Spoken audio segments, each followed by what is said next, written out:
Boa tarde, turma. Vamos retomar as nossas aulas, certo? Então, vamos iniciar com a nossa aula de ciências.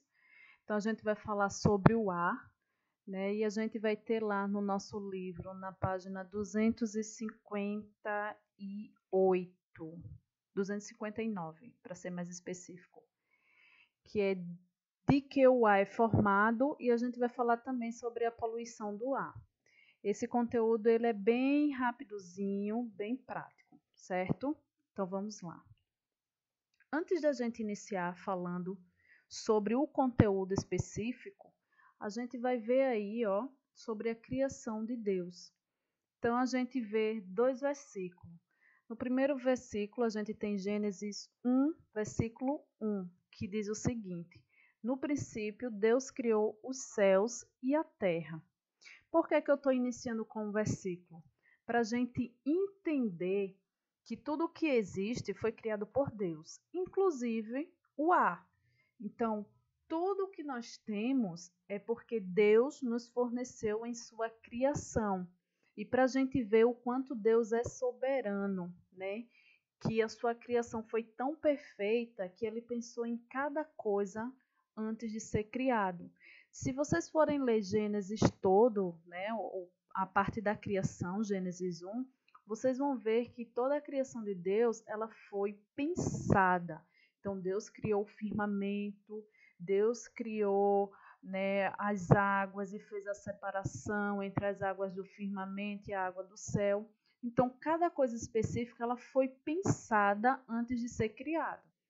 Deus não ia criar, por exemplo, as plantas antes de criar, né, a água para as plantas, o sol, né, os luminares. Tudo isso foi pensado antes, certo? E aí a gente vai ver em Salmos 19, versículo 1, que diz: Os céus declaram a glória de Deus. O firmamento proclama a obra das suas mãos. Então a gente vê aqui, ó, falando sobre o firmamento, que é onde a gente está, onde a gente habita, certo?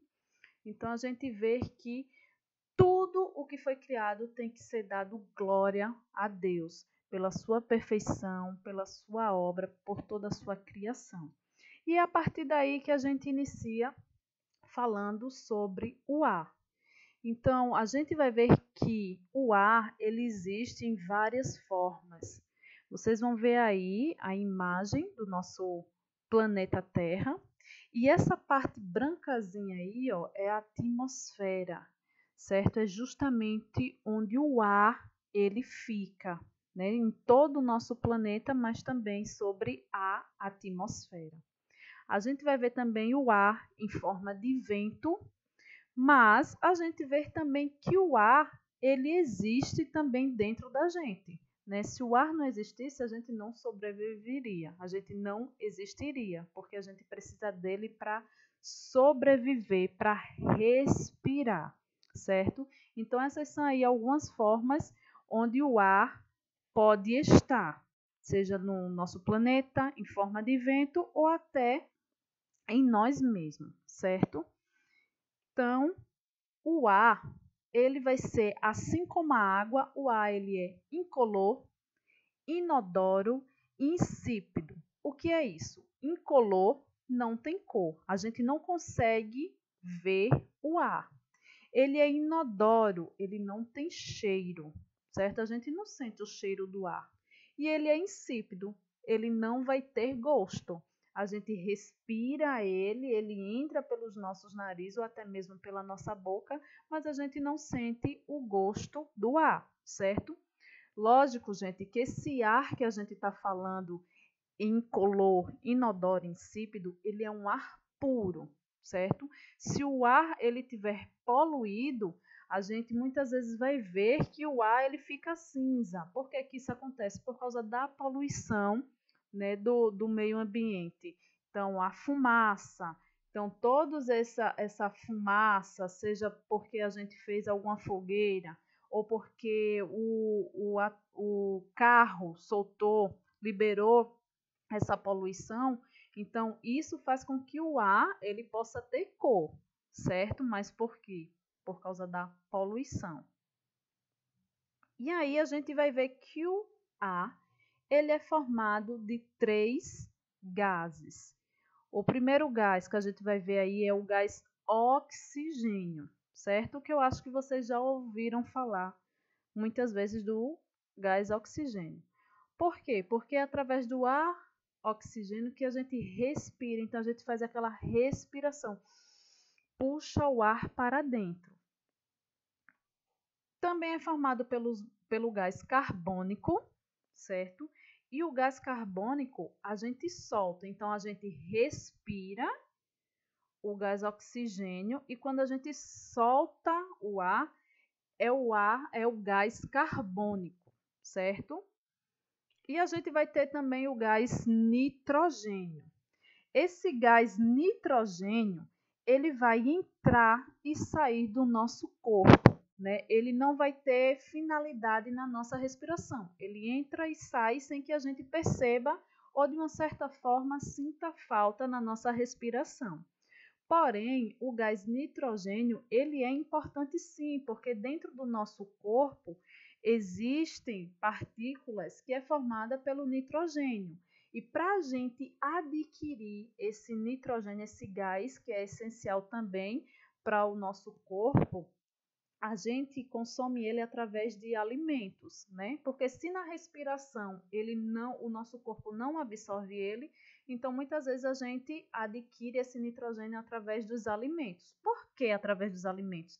Porque os alimentos, os animais, eles também respiram. Se eles respiram, eles também têm esses gases no seu corpo.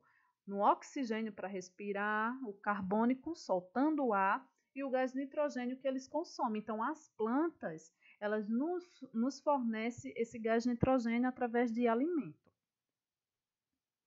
E aí a gente vai ver que as plantas, elas também fazem o mesmo tipo de respiração que a nossa, certo?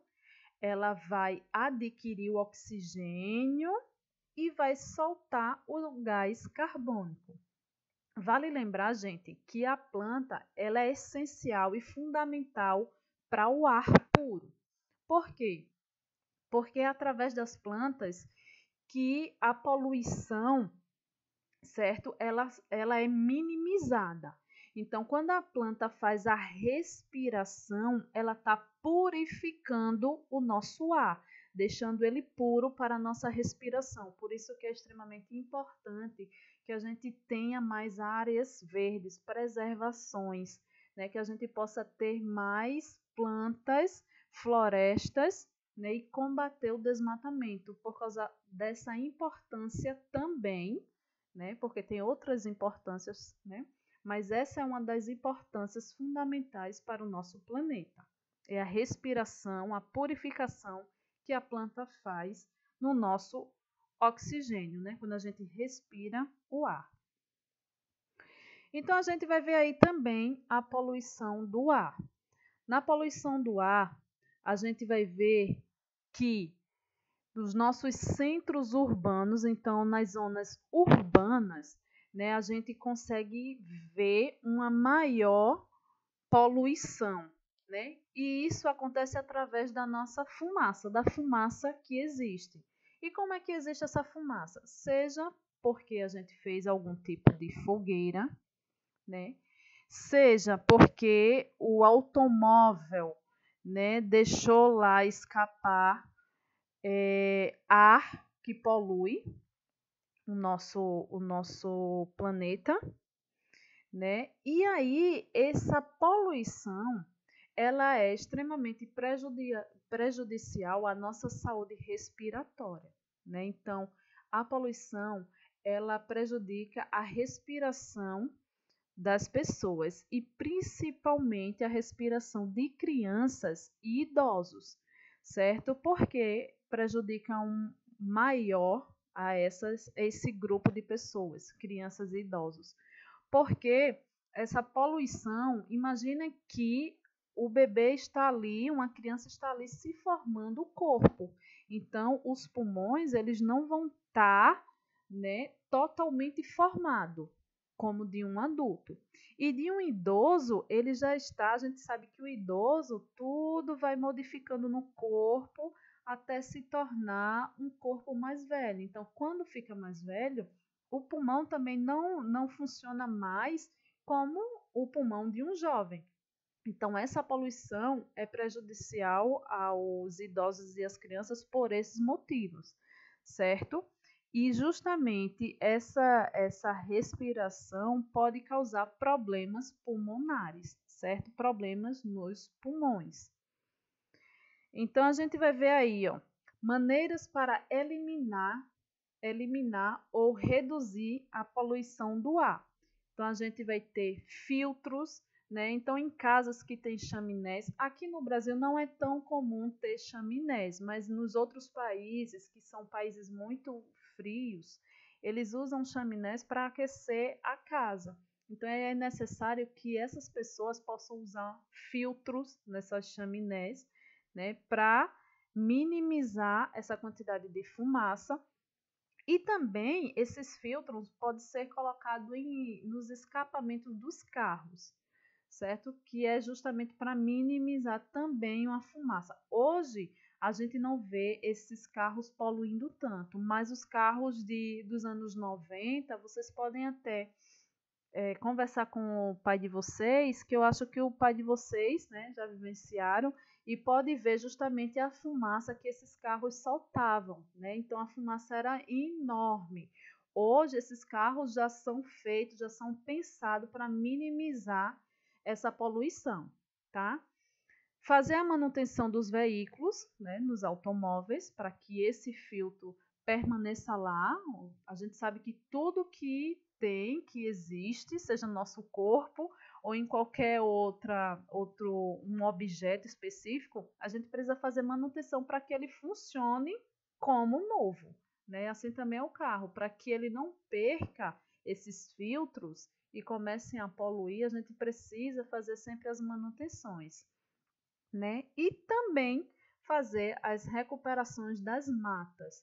É extremamente importante, gente, que a gente possa a cada dia plantar mais, ter mais áreas verdes, para que aconteça o que eu falei lá, né, naquele slide falando sobre as árvores, para que as árvores elas possam eliminar essa poluição, fazer essa purificação do ar, tá certo? E aí vocês vão ter duas atividades para vocês fazerem na página 257 e 258, falando sobre o ar, certo? Então, vocês vão ver aí na página 257, onde o ar pode estar presente na cena acima. Então, verificando essa imagem, onde é que o ar ele está presente? E aí vocês vão descrever, de acordo com a explicação e também com a leitura que vocês vão refazer no livro de vocês, certo? Vocês vão responder essa questão. E aí na página 258, a gente vai ver uma experiência. Vocês vão fazer o passo a passo dessa experiência aqui, ó, do copo com um papel e um recipiente com água, certo? Façam esse procedimento que está descrevendo aí no livro, o passo a passo, e depois disso vocês vão responder essas duas perguntas. Compare a condição do papel observada nos passos 3 e 6. Então, vocês vão dizer como é que está o papel, certo? De acordo com o passo que vocês fez aí no passo 3 e no passo a passo 6. Como você explica as diferenças observadas nesses experimentos? Então, você vai dizer a diferença de um para o outro e por que essa diferença aconteceu. Gente, pense, coloque a cabeça para funcionar, não dê respostas de qualquer jeito, né? Porque a gente está aqui para exercitar a nossa mente, para pensar, para ser pessoas pensadores, formadores de opinião. Tá bom? Então, essa vai ser a atividade de vocês. Eu peço que assim que finalizar a atividade, cada um de vocês me mande a foto da atividade realizada para que eu possa colocar a frequência de vocês do dia, tá bom? Uma boa tarde e a gente vai continuar com a próxima aula.